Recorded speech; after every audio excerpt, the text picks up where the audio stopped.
Good evening বন্ধুরা, আমার প্রতিদিনের দৌড়াদৌড়িতে তোমাদের প্রত্যেককে স্বাগত। আজকে আমি আমার রিসাইক্লিং বিনে যা বানাবো সেটা দেখে জাস্ট অবাক হবে, বাট খেতে অসাধারণ। আমি ঘড়িতে দেখতেই পারছো 10টা 10 হয়ে গেছে। আমি রাত্রের খাবারের মেনুটা এখনও ডিসাইড করতে পারিনি, তাড়াহুড়োতে দেখছি ফ্রিজে একটা পনিরের প্যাকেট আছে। দেন চলো আজকে অন্য কিছু বানাবো। সবার প্রথমে আমি কড়াইতে তেল দিয়ে ঘড়ির টাইম দেখাতে দৌড়েছিলাম, সেই তেলটা গরম হয়ে গেছে। তো সেখানে আমি কিছু কাঁচা বাদাম ভেজে নিয়েছি। বাদামগুলো ভাজা হতে হতে আমি, যেহেতু আমার কিছু ভাত রয়েছে দুপুরবেলা রান্না করা, তো আমি সেই ভাতটাকে একটু রিসাইক্লিং করব। তো আমি বাদামগুলো পুরোপুরি ভেজে নিচ্ছি হালকা আঁচে করে, আর সেই সঙ্গে আমি দুটো পেঁয়াজ আর দুটো কাঁচা লঙ্কা ভালো করে ফাইন চপ করে নিয়েছি। বাদামগুলো ভাজা হচ্ছে আস্তে আস্তে। আমার রিসাইক্লিং বিনে প্রতিনিয়ত কিছু না কিছু থাকেই, আমি সঠিকভাবে সেগুলোকে ইউটিলাইজ করতে পারি না, মানে তোমাদেরকে ভিডিও করে দেখাতে পারি না। যাই হোক, অনেক প্রেশারে থাকি, ওই হলো। আমি বাদামগুলো ভেজে নিয়ে দেখো, এতে আমি কিছু মশলা দেব। গোটা গরম মশলা, অল্প একটু গরম মশলার গুঁড়ো আর একটু জিরের গুঁড়ো, সেটা আমি তেলে ফোড়ন দিয়েছি। তারপরে আমি কুচিয়ে রাখা পেঁয়াজ আর লঙ্কাগুলিকে তেলে দিয়ে ভালো করে নেড়ে চেড়ে নেব। এর মধ্যেই আমার, যেহেতু পনিরটা রয়েছে, পনিরের একটু ছোট ছোট করে প্রিপারেশান আমি নিচ্ছি। থাকে থাকে একটু পেঁয়াজ কাটছি, একটু আদা কুচি করে নিচ্ছি, রসুন 2 কোয়া দিয়েছি মাত্র, বেশি আমি দিইনি। যাই হোক, আজকের রান্নাটা দেখা যাক। আমার ছেলের আবার একটু ভ্যারাইটি ভালো লাগে। আই মিস আমার মেয়ে। আমার মেয়ে একাই রান্না করে খাচ্ছে এখন, বেচারা। যাই হোক, এটা আমার নৈবেদ্যের একটা কাজ, যেটা প্রতিনিয়ত আমি করে থাকি। আমার ডিশ হচ্ছে ভাত ভাজা। এটা একদম বাংলায় যেটা বলে ভাত ভাজা। এটাকে নানা রকম নাম আমি দিয়ে থাকি, কখনো ফ্রাইড রাইস বলি, কখনো ভেজ পোলাও। যখন যেভাবে বানাই আমি ভাতটাকে, তখন আমি ভাতটা সেই নামটাই প্রয়োগ করি। যাই হোক, দেখতেই পাচ্ছ আমি কড়াতে ভাতগুলি দিয়ে দিয়েছি। আর আমি তেলের উপরে দিয়েছিলাম একটু হলুদ গুঁড়ো, যাতে করে একটা কালার চলে আসে, ভালোই লাগে। আমার যে ভেজে রাখা বাদামগুলি, সেই বাদামগুলি আমি আজকে পেস্ট বানাবো, কারণ আমার আজকে পনিরটা একদম শর্ট ফর্মে হবে। পনিরটা একটু অন্যরকম তার স্বাদ, তবে স্বাদ ভীষণ ভালো। ভাত ভাজাটাকে করতে করতে লাস্টে আমি এটাকে গ্যাস কমিয়ে ধিমি আঁচে অনেকক্ষণ ভাতটাকে পুরো ফরমেন্ট হতে দিয়েছি। ঠিক ফরমেন্ট বলা যাবে না, ভাতটাকে রেডি হতে দিয়েছি। আমি যে কি বলি না, বলতা বল, আমার আর কন্ট্রোল হলো না।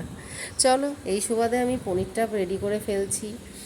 যেহেতু আমি এতক্ষণ একটাই গ্যাস ব্যবহার করছি বোকার মতো, যাই হোক, আমার ভিডিওর চক্করে আমি গ্যাসটা একটাই ব্যবহার করেছি। আমি এত আগে থেকে ডাবল গ্যাসের, ডাবল চুলা জ্বালিয়ে করলে পারে আমার এতক্ষণ কখন রান্না আরও অনেক আগে তৈরি হয়ে যেত। যাক, এটাও আমার দৌড়াদৌড়ির একটা কাজ, ভুলে যাওয়া। আমি প্রায় সব কিছু ভুলে যাই, অনেক কিছু, বয়স তো অনেক হলো। চলো, আমি একটা ফ্রাই প্যান গরম করেছি, গরম করে তাতে তেল দিয়েছি, তেলটাও গরম হয়ে গেছে। এবার আমি যে ছোট্ট ছোট্ট করে তোমাদেরকে লুকিয়ে যে আদা পেঁয়াজ রসুনটা কাটছিলাম টুকটুক করে এবং পেস্ট করে নিয়েছি, সেই পেস্টটা আমি গরম তেলের ওপরে দিয়ে ভালো করে কষিয়ে নেব। এতে দিচ্ছি আমি কিছুটা লবণ, হলুদ আমি একদম ব্যবহার করব না। আর দুটো কাঁচা পেঁয়াজ আমি বেশ করে ফাইন চপ করিনি, বাট আমি ভালোভাবেই কুচি করেছি সেগুলি। কিন্তু সেই পেঁয়াজটা আমি না ভাজবো না, আমি মশলার সঙ্গে পেঁয়াজটা কষাবো। এতে পেঁয়াজের একটা আলাদা ক্রাঞ্চিনেস থাকে, আর আমার বেশ ভালোই লাগে। আমার যদিও আমার রিসাইক্লিং বিনে আমার নিত্য নতুন কাজ করতে ভীষণ ভালো লাগে। আমি একটু টেস্ট বা ফ্লেভার অ্যাড করার জন্য দিচ্ছি বাটার। বাটার দিয়ে আমি নাড়াচাড়া করব, ভালো করে মশলাটাকে কষাতে দেবো। আর ওই যে পাত্রটায় আমি এতক্ষণ মশলাটা পেস্ট করেছি, সেখানে তো আমাকে বাদামটাও আমি যে আগে পেস্ট করেছিলাম, যাকগে সেই বাটিটা আর কি ধুয়ে, আমি সেই মিক্সারের বাটিটা ধুয়েও আমি জলটা দিলাম। এবার আর কিছুই না। তোমরা একটা জিনিস খেয়াল করেছো, আমি কিন্তু পনির আজকে ভাজিনি। এটা একটা ডিলিশিয়াস থিং। পনির না ভেজেও যে সেটা দুর্দান্ত এবং সুস্বাদু হয়, সেটা তোমরা ট্রাই না করলে বুঝতেই পারবে না। আজকে আমি পনির ভাজবো না, এটা মাঝে মাঝে আমি ট্রাই করি এরকম এদিক ওদিক করার। না ভেজেই পনিরগুলোকে আমি ইউজ করব। আমি পনিরগুলোকে সুন্দর চোখো চোখো করে কেটে যখনই ঝোলটা ফুটে উঠলো দেখতেই পেলে আমি দিয়ে দিয়েছি। আমার কিন্তু ঘড়ির কাঁটা দৌড়চ্ছে, এদিকে ছেলেকে খেতেও দিতে হবে। ও আবার চলো একটু পেটুক বলতে পারো, আমার ছেলে তো। সে যাই হোক, এই সুবাদে তোমাদের সঙ্গে একটু গল্পও করার সুযোগ হয়ে যায় রাতে আর কি। আমি আমার ফোনটার জন্য একটু মানে নাখুশ হয়ে থাকি, কারণ আমি ফোনের ব্যবহার খুব যে একটা করতে পারি তা নয়। ভীষণ সাবেকিভাবে ব্যবহার করি, সবাই কত প্রো হয়ে গেছে, বাট আমি সেখানেই দাঁড়িয়ে আছি। আমি এডিটিংয়ের কাজ শিখতে পারিনি।